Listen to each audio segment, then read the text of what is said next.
Thanks so much for joining us. You know, I've got to tell you a story. I went to the grocery store. I could remember, I saw toilet paper on the shelves. They were Charmin. It was 5 packages wide. It was 5 packages deep. It was everywhere. It was everywhere that I possibly wanted. It was more than I could possibly use.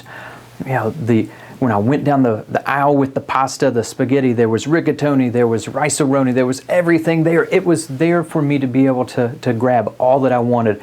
The butcher counter, as I walked by that glass case, big juicy ribeyes, I could just practically hear the fat starting to sizzle off of the meat.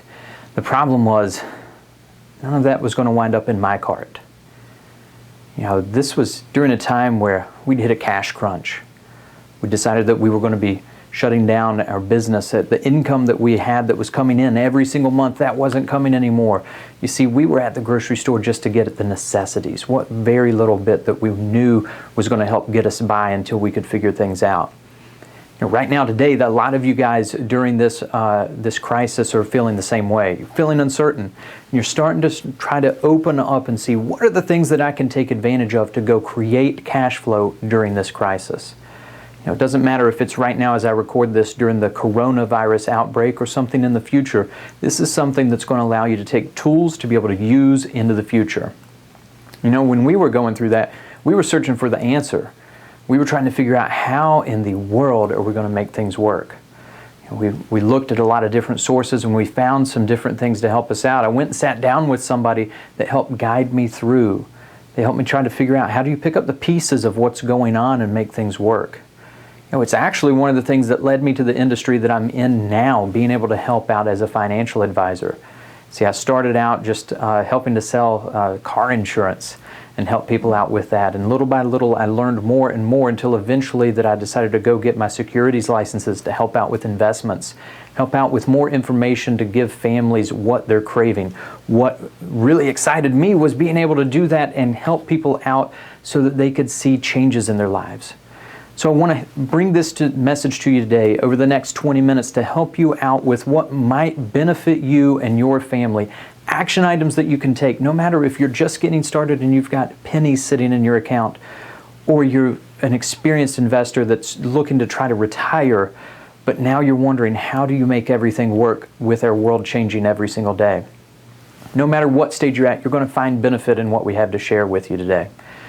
I can remember back when we look at this, the first thing that I had to do was hard. First thing was really hard. I had to actually know what was going on financially. And I know you're sitting there right now and you're going, Andy, yeah, things are tight. Times are tough, right? We hear that. It's people that you're guarded. You don't want to sit there right now and actually admit what's going on. You just say it's bad. Problem is what you actually need are real numbers. It's not good enough just to say that it's bad. It's not good enough just to say that it's not ideal. You're going to have to get real with yourself and figure out what's really going on. It makes me think of when I went and I joined the gym when I first moved to Orlando. And I remember walking in, I got signed up, and I used to run fitness centers. So when I signed up, they set me up with a personal trainer to be able to help me out towards my goals. And the personal trainer, I went and I sat down, I looked across the desk to Josh, and he looked at me and he said, "Get on the scale." He didn't say it that mean. He just said, "Get on the scale. I need you to get on the scale." And I looked at him and I said, "Josh, I already know why I'm here. I know that I'm heavier than I want to be. I'm not in the shape that I used to be. I've got my daughter on the way and I want to be able to actually pick her up. I want to run. I want to go have fun and play with her. I don't want to be having these issues with my back and everything else. I'm too young for that." He looked at me again and he said, "Get on the scale." So by doing that, I pushed back again. He said, "Listen, this is what's going on, Andy. We've got to figure out what's your starting point. See, we've got to know what your weight is. We've got to know what your body fat percentage is. We've got to find your measurements because that's going to give us a baseline to start from. Because if I don't do that, we fast forward a few weeks, you've been working out, you've been eating right, and then all of a sudden that you come in and you say, I'm not seeing the results I want. You're going to get frustrated and you're going to quit. See, right now, going through this financial diet that a lot of you guys are on or getting ready to journey with, You got to have that baseline, because things are going to be tough, and you're going to look back and go, why am I doing this? Why is this going on in my life? I'm not even really seeing results. My bank account is still cash strapped. But you're going to set the tone by having a base starting point. You're going to have those little victories along the way. See, when we work with clients, this is one of the things that we start on first is cash flow. See, you've got to figure out where your money's coming in from, right? You got to know what's coming in, and guess what you've got to know next? You got to know what's going out. So you got to start, we actually have the framework of a weekly spending plan. So that weekly spending plan, starting with that income, a lot of people say, Andy, yeah, that's great. When I ask how much is your income, people say, well, last year I made this, or this year I'm going to make this. We're not even talking about that. We're talking about right now, today. What do you have coming in this week? See, a lot of you guys right now that are watching this, you've been laid off, you've been furloughed, or maybe even let go from your job entirely. You need to know what is coming in this week for income. And guess what number 2 is? What's going out the back door? Because we don't know how long this is going to last. Is it going to be 30, 60, 90 more days that we're going through this? But you're going to have to know, how long is that money that you've got sitting in your account going to last? The stimulus check that you're expecting to get, how long is that going to help plug the holes in your plan? See, if you don't have a plan, I can guarantee you that that money is going to be spent in places you don't know. And it's going to be gone, and you're going to be left hurting in the exact same place that you are today. So how do you start with that? Well, we've also got to go through, and I'm going to give you some financial stuff. You're going to have to list out your assets and your liabilities. I know you're sitting there, you're going, Andy, you're telling me financial language. I don't know an asset from a liability. What is it? Well, Robert Kiyosaki, who wrote the book Rich Dad, Poor Dad, defines it this way. An asset is something that feeds you, but a liability is something that can eat you. So what are the things in your life that are going to feed you? What are the things that produce income into your life? What are things that help out with that? Now, as we go through with this and we're listing it out and you're trying to figure out what's an asset and a liability, I know a lot of you guys are sitting there right now. So guys, I'm talking to you. The motorcycle that's sitting in the garage is not an asset. It's a liability. It can eat you. It costs money for you to be able to actually maintain it. I know. I had one. I had 2 actually. With that it's something that when I looked at it and times were tough, it was one of the things that I could easily eliminate, saying, it's not my primary mode of transportation. I don't need it. It costs money to maintain, to service, and keep running. So it's one of the things I could let go. That is, unless you run a motorcycle shop business, right?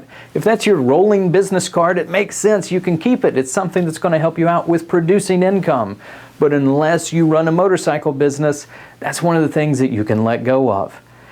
See, those assets that are feeding you, they keep growing. It's things that can continue to produce income for you.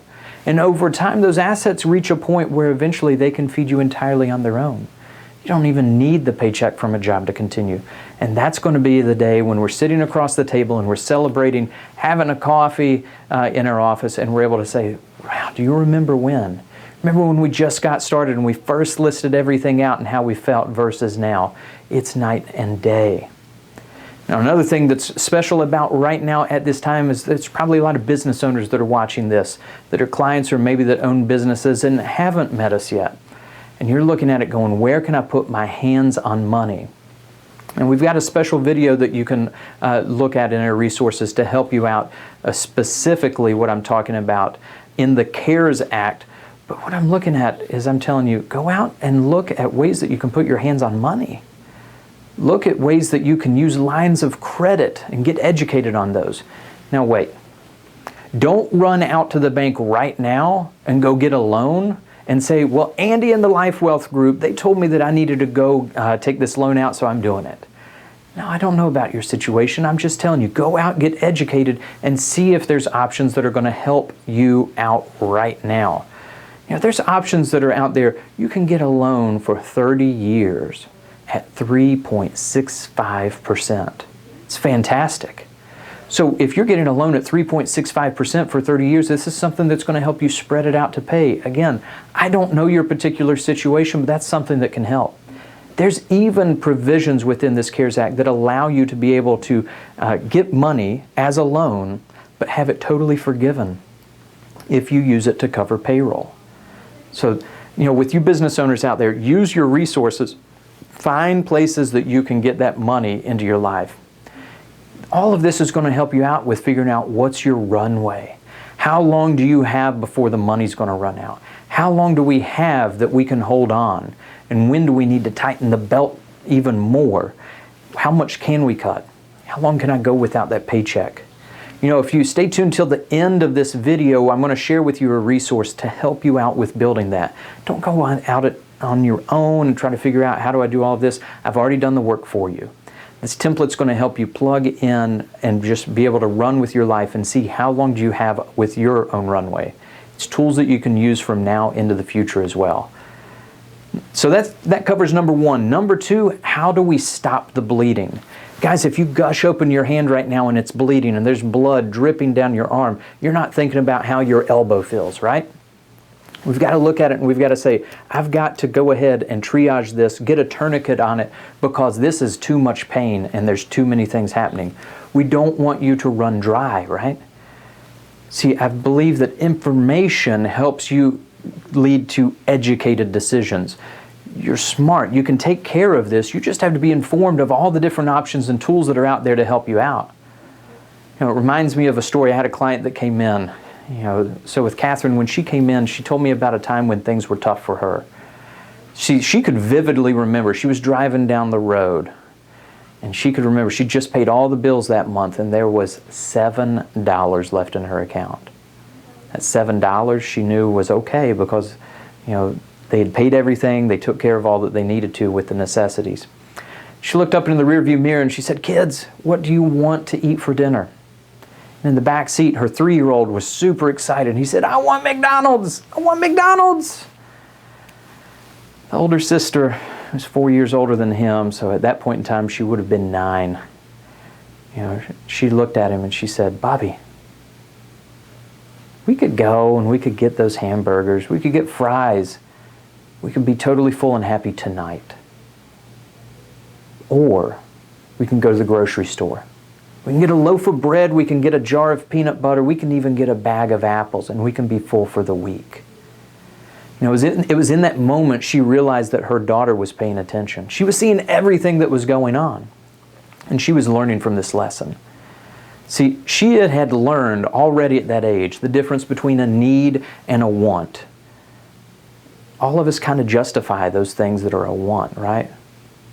Those things that are a want that we move up the list and we say, "I need it, I need it." We're in a generation where we expect instant gratification. But the problem is we've got to find all those things that we can shove away and we can say, "I just need to get to the core expenses. What do I absolutely have to have?" Food, shelter, water, those type of things we have to have. Find what are your core expenses and you're only going to pay those. Now, when you're doing this, you're going to have some tough discussions as well. By finding those core needs, you're going to have to start looking at some people that you owe money to.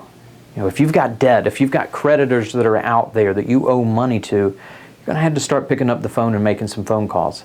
It's not a fun thing to do, right?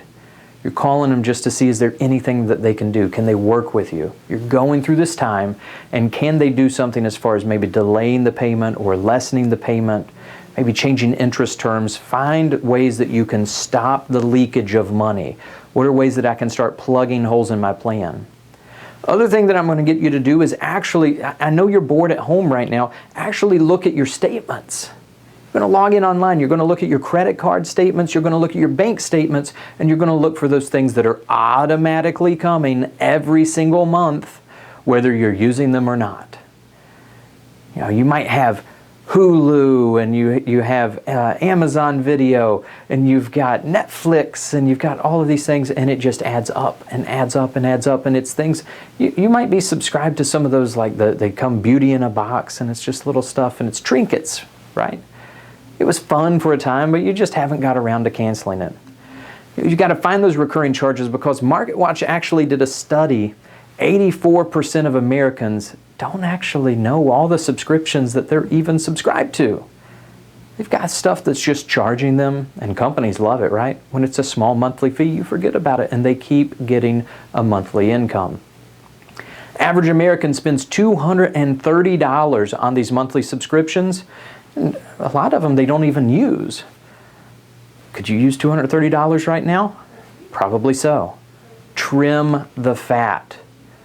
You know, it makes me think of a few years back, I was driving through Norfolk, Virginia. I was up there for a training, and as I was driving through, I decided to take a detour and go down by the shipyards, right? And down at the shipyards, they have the dry docks.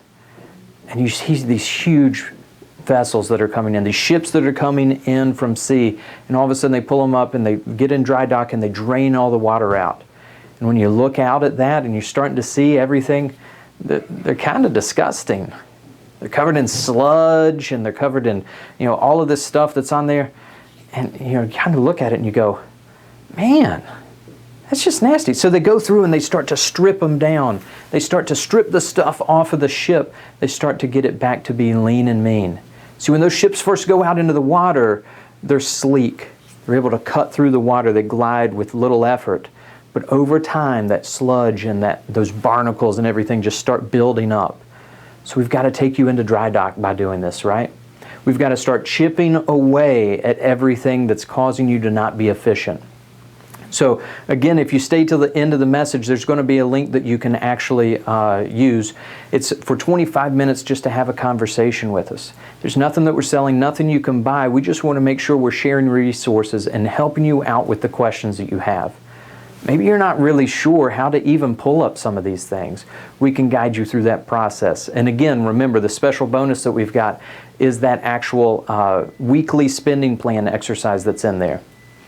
So that covers everything with the second part. The third piece is you've got to actually reinvent yourself. I know you're probably sitting there and you're going, Andy, okay, number one makes sense to me. Number two, yeah. Number three, reinvent myself. I told you I need cash. What do you mean reinvent myself? This step requires guts. It's going to require you to dream and have determination to actually see something different than what you are right now. If you look at this as on a business level, think of Sears, right? Everybody remembers seeing Sears. I remember in my hometown, a little 3,000 person hometown, and there was a Sears. There was a home store, right? And then they have the bigger stores, and you could go to.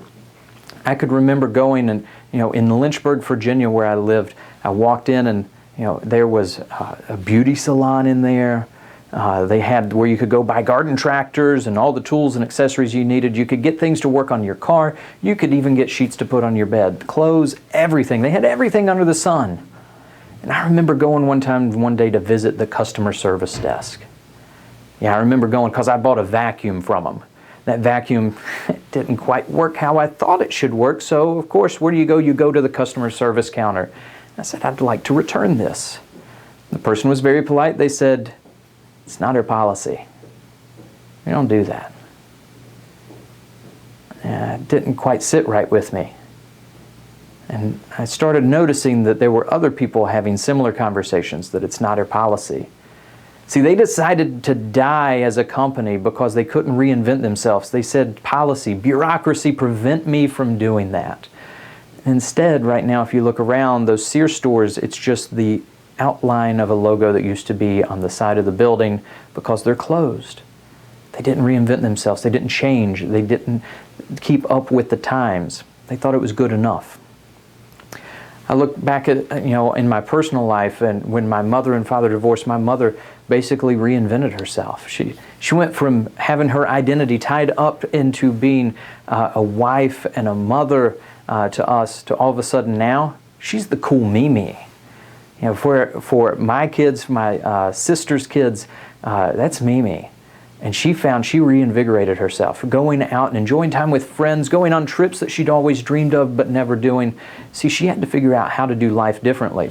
She could have stayed home and just wallowed and said, oh my gosh, this life didn't happen the way I wanted it to. There's a lot of people right now that are just wallowing at home on the couch, eating popcorn, watching Netflix, saying, well, I can't go to my job, I guess I'll just do this. You have to do something different if you want to come out of this. Wallow and die, or do something. It's really the two options that you have. See, we can't go back. We can't undo this. We cannot go back and undo ringing the pandemic bell, right? Coronavirus happened. A lot of industries, a lot of jobs are gone right now, whether that be temporary or long-term. Life is going to be different when we come out of this. How many of you guys right now, if I would have asked you 2 months ago, and you can raise your hands, you're alone right now, look around, it's safe, nobody's there. How many of you guys have said, I hate my job. I wish I could do something I liked. Guess what? Right now is your chance that you could be doing that. You can be doing something right now to learn, get better, and grow. I look right now, how has our business changed, right? Right now, if I look around, this room that I'm in, this is actually one of our conference rooms where normally we would be meeting with people right here sitting at a table, and instead, it's a makeshift recording studio. See, normally you would be coming into our office, you come up the elevator, you walk in, you're greeted at the front desk by Sierra. You got a nice cold drink or a hot coffee and a cookie ready to sit down and meet with us. We have a conversation at our nice large conference room table, and we're sitting there and we're just talking about what's going on in your world. And you get actionable items that you can take advantage of to be able to move forward with your plan. But today those rooms are empty. See, we had to pivot quickly and be able to change how our business operates. We could stay like Sears and just say, well, the way that we do business, that's not happening right now, and we die. Or we quickly pivot and change and rebirth out of this process. Now instead of those meetings in person, we're meeting with people virtually like this right now through this webinar. We're meeting with people through Zoom video conferences and checking in with them. And guess what's going to happen? This is going to end. I don't know when, but this that we're going through right now will end. And when it does, there's going to be clients that I've had for years that they're going to say, you know what? I've kind of liked being able to not have to leave my house. I just log in on the computer, meet with you for 45 minutes, an hour. We chat, we figure out what's going on, what we want to do. We take action, and when I'm done, I just click the button that I'm done, and I'm already home. There's no travel. Well, it's different, right? That's not how we did business before this. So I guess I'm going to have to ship them a cup of coffee, send them a cookie so that it's ready for them to open up, pop in the microwave right before we kind of have a conversation so that way we can still have that experience. But you know what? It's okay. I'm going to invest and make sure that I'm doing things differently to touch and help take care of those clients to make sure they're still getting a great experience. And those people that still want to come in, we're still going to welcome them with open arms. See, right now in times like this, you've got to invest in yourself. You've got to get better. You can't be lazy sitting at home watching TV. That's okay for a little bit of time. Give yourself an hour a day as a vacation, but really for a majority of the day, you can be getting better. You can be sharpening your tools. Maybe you're not able to go to work right now, but you can be doing things to actually develop yourself and figure out what you like doing and how you can get better at it. See, a nice exercise that you can do is actually look at your strengths and weaknesses. What are you good at and what are you not good at? And sometimes those strengths you might find when you list it out, there's actually some things in there that can produce income for you. So if I look back in my life and I say when I was getting married, I was working really hard. But I didn't want to take on debt to actually go out and have our wedding and honeymoon. See, we didn't have the ability for somebody to carry that for us. We wanted to do it ourselves. That was important to myself and my wife. So what did we do? Well, over the years, I'd always really enjoyed mowing. I had some landscaping equipment, and I decided I was going to start a business on the side of actually keeping care of people's yards. And within a couple weeks, I had my entire calendar filled. After I got off work, it was 3 to 4 houses a day of going out and mowing and trimming and blowing the leaves off and raking, doing whatever I had to be able to get that extra income. And I had fun. It was hard, but I had fun. And it was extra money in the bank. In fact, we had enough not only to pay for the wedding, pay for the honeymoon, we had extra for that first year of marriage too, for all the honeydew house projects. So you never know what's going to come out of a hard situation. So if we look at that, if I were to summarize everything from today that I've shared, number one, what do you have to do? You have to step on that financial scale. You've got to stop the bleeding, right? We've got to stop the bleeding that's coming out from us. We've got to put the tourniquet on and figure out where the money is going. Only pay for those core expenses. The only other stuff I'm paying for other than core expenses are things that can go out and create income for me. Lastly, you've got to reinvent yourself to create that income. Figure out what you can do differently today. List it out. Figure out what you can do that people are willing to pay you money for so that you can go out and create money. I don't care if it's baking an apple crisp that people are willing to pay you money for. If it's going to walk their dog, whatever it is, go out and create that income today. You might have extra junk around the house that you want to sell on eBay. Whatever. It doesn't matter. Go out and create it. Do something different. I promised you here at the end of this that there's going to be a link for you to be able to follow.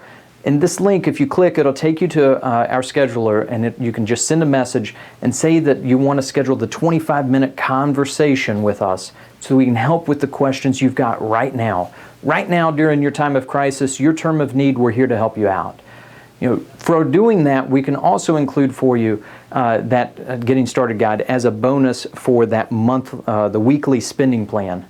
It doesn't matter. Your questions might be, should I use my 401k for income? What do I do with that stimulus check thing that I'm going to be getting? How do I actually spend down my investments right now? What's the right order that I should be even thinking of? Or maybe you'd be like another client that I spoke to recently that they said, with everything going on, can I go ahead and retire now? Those are profound questions, right? We want to give you answers. We want to give you solutions to help you out. So don't delay. Go ahead and click that link so that we can help you out with that. That personal weekly spending plan template, that's going to help you out. If you're a business owner, we have one that's a version for your business. Take advantage of that so that we can help you out. There is going to be a time, I promise you, we're going to get through this, and there's going to be toilet paper on the shelves again. There's going to be pasta as you walk down the aisle, as much spaghetti, rigatoni, rice-a-roni, everything else that you could possibly want. The meat counter is going to be stocked full. You can go to your butcher and get whatever cut you want of whatever type of meat. It's going to happen, guys. Lay the groundwork now. Do the hard work to go create cash flow in a crisis, and you'll be rewarded in the future. I appreciate your time, and thank you for joining us.